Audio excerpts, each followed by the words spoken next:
अस्सलाम वालेकुम, welcome to मेरा यूट्यूब चैनल। व्यूअर्स, आज के वीडियो में हम बात करेंगे कि पे ऑर्डर और डिमांड ड्राफ्ट में क्या फ़र्क है। पे ऑर्डर या पीओ वर्सेस डिमांड ड्राफ्ट या जिसे डीडीबी कहा जाता है, इन दोनों का डिफरेंस क्या है और इनकी ज़रूरत कब पड़ती है और ये क्यों बनाए जाते हैं। अगर आप भी बैंकिंग से मुंसलिक हैं या बैंकिंग ट्रांजैक्शंस करते हैं तो आपके लिए इन दोनों चीज़ों का जानना ज़रूरी है और इनका डिफरेंस का जानना भी ज़रूरी है। तो दोस्तों, इस इन्फॉर्मेटिव वीडियो को मज़ीद आगे देखिए, लेकिन उससे पहले आपसे रिक्वेस्ट होगी कि अगर आप पहली दफ़ा आए हैं चैनल पे तो सब्सक्राइब कीजिए ताकि आपको मज़ीद इन्फॉर्मेटिव वीडियोज़ मिलती रहें। तो व्यूअर्स, सबसे पहली चीज़ तो आप ये जान लीजिए कि अगर आप पेमेंट्स करना चाह रहे हैं कहीं पर और वहाँ पर वो चेक आपका एक्सेप्ट नहीं करना चाहते या वो कैश नहीं ले रहे, तो उसके बदले पे ऑर्डर या डिमांड ड्राफ्ट के ज़रिए पेमेंट की जाती है। क्योंकि चेक में ख़ास तौर पर प्रॉब्लम ये आती है कि चेक डिसऑनर हो सकता है, चेक को स्टॉप भी किया जा सकता है, चेक खो सकता है, अलबत्ता क्रॉस चेक भी दिया जा सकता है, लेकिन अगर बेरर चेक है तो वो लॉस्ट होने की सूरत में बहुत बड़ी प्रॉब्लम हो सकती है। इसके अलावा चेक जो है वो कोई भी कैश करवा सकता है, जबकि डिमांड ड्राफ्ट या जो पेमेंट ऑर्डर है वो किसी मखसूस या स्पेसिफिक पर्सन के नाम पे या कंपनी के नाम पर ही जारी किया जाता है। तो सिंपली आप ये समझ लें कि जहाँ पर चेक यूज़ नहीं होता वहाँ पर पे ऑर्डर या डिमांड ड्राफ्ट के ज़रिए पेमेंट की जाती है। और सबसे बड़ी बात यह कि पे ऑर्डर या डिमांड ड्राफ्ट में पेमेंट आपकी कंफर्म होती है, जबकि चेक में ये भी हो सकता है कि जिस मालियत का आपको चेक दिया जा रहा है अकाउंट में उतने पैसे मौजूद ना हो। तो पे ऑर्डर या डिमांड ड्राफ्ट में बाउंस होने का ख़तरा नहीं है, जबकि चेक जो है बाउंस भी हो सकता है। मज़ीद सिंपल अल्फाज में अगर बताऊं तो पे ऑर्डर या डिमांड ड्राफ्ट जो है उसमें ये होता है कि आपसे पेमेंट पहले ही ले ली जाती है, यानी जो पेमेंट कर रहा है उसके अकाउंट से पेमेंट को डिटेक्ट कर लिया जाता है और उसके अगेंस्ट में ये इंस्ट्रूमेंट्स तैयार किए जाते हैं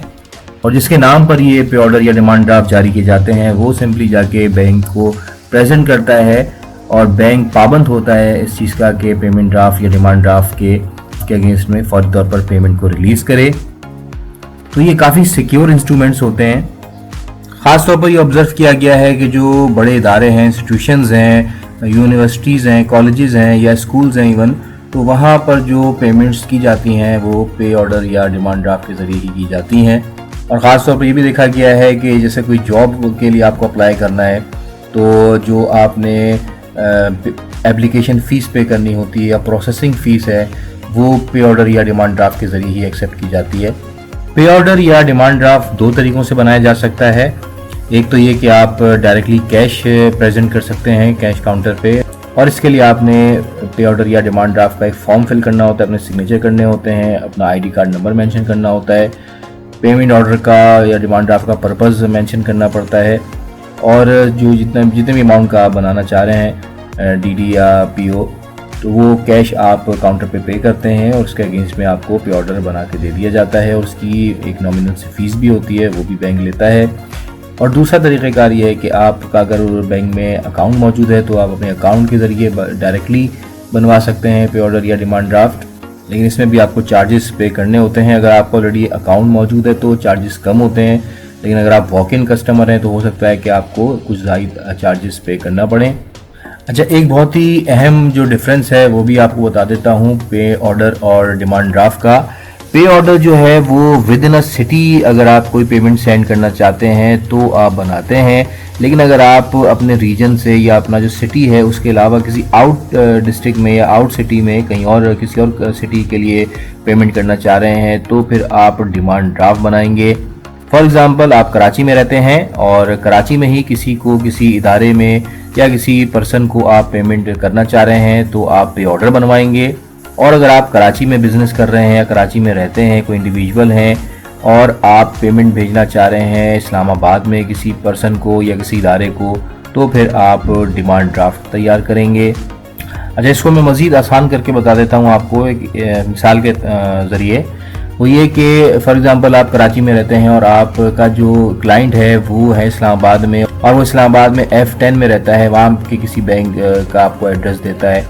तो इसके लिए कराची में मौजूद फॉर एग्ज़ाम्पल आप HBL अकाउंट होल्डर हैं और आपका अकाउंट आई चंद्रीगढ़ रोड पे है, उस ब्रांच में आप जाएंगे, अपनी यानी ब्रांच में जाएंगे और वहाँ पर जाके आप उन्हें कहेंगे कि जी डिमांड ड्राफ्ट बनवाना है और वो बनवाना है हमने इस्लामाबाद में F10 में मौजूद HBL में या कोई भी बैंक है F10 में, तो वहाँ की ब्रांच में फ़ला पर्सन के नाम पे या फ़ला कंपनी के नाम पे बनवाना है, तो कराची से ही उस बैंक के लिए जो कि अदर सिटी है आप डिमांड ड्राफ्ट बना सकते हैं। तो इस तरह आसानी ये हो जाएगी जिसको पेमेंट मिल रही है उसके लिए कि वो इजीली अपने बैंक से रब्ता करेगा और जो डिमांड ड्राफ्ट है वहाँ प्रेजेंट करेगा और अपनी पेमेंट हासिल कर लेगा। एक और अहम बात बताता चलूँ नॉलेज के लिए, वो ये कि पे ऑर्डर जब आप बनवाते हैं जिस बैंक ब्रांच से आप बनवाएंगे उसी बैंक ब्रांच से वो पे ऑर्डर क्लियर होगा। फॉर एग्ज़ाम्पल आप MCB की शाहराह फैसल की ब्रांच से जाके बनवाते हैं पे ऑर्डर,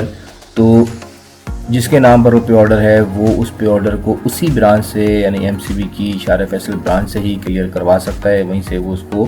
वसूल कर सकता है, उसके ज़रिए से पेमेंट्स किसी और ब्रांच से वो MCB की नहीं ले सकता। जबकि डिमांड ड्राफ्ट इससे डिफरेंट है। डिमांड ड्राफ्ट आपने जिस ब्रांच के लिए बनवाया है, जैसे कि मैंने शुरू में बताया कि आप कराची से बनाएं डिमांड ड्राफ्ट और उसको इस्लामाबाद के किसी बैंक के लिए बनाएं, तो वहाँ से या लाहौर जो भी कोई सिटी है जिसके लिए भी आप बनाना चाह रहे हैं तो उस बैंक की जो ब्रांच है वहाँ से वो क्लियर हो सकता है। तो व्यूअर्स ये थी एक ब्रीफ इंफॉर्मेशन पे ऑर्डर और डिमांड ड्राफ्ट के हवाले से। जो स्टूडेंट्स हैं जो बैंकिंग पढ़ रहे हैं तो यकीनन उनकी इन्फॉर्मेशन और नॉलेज में इजाफा ज़रूर हुआ होगा,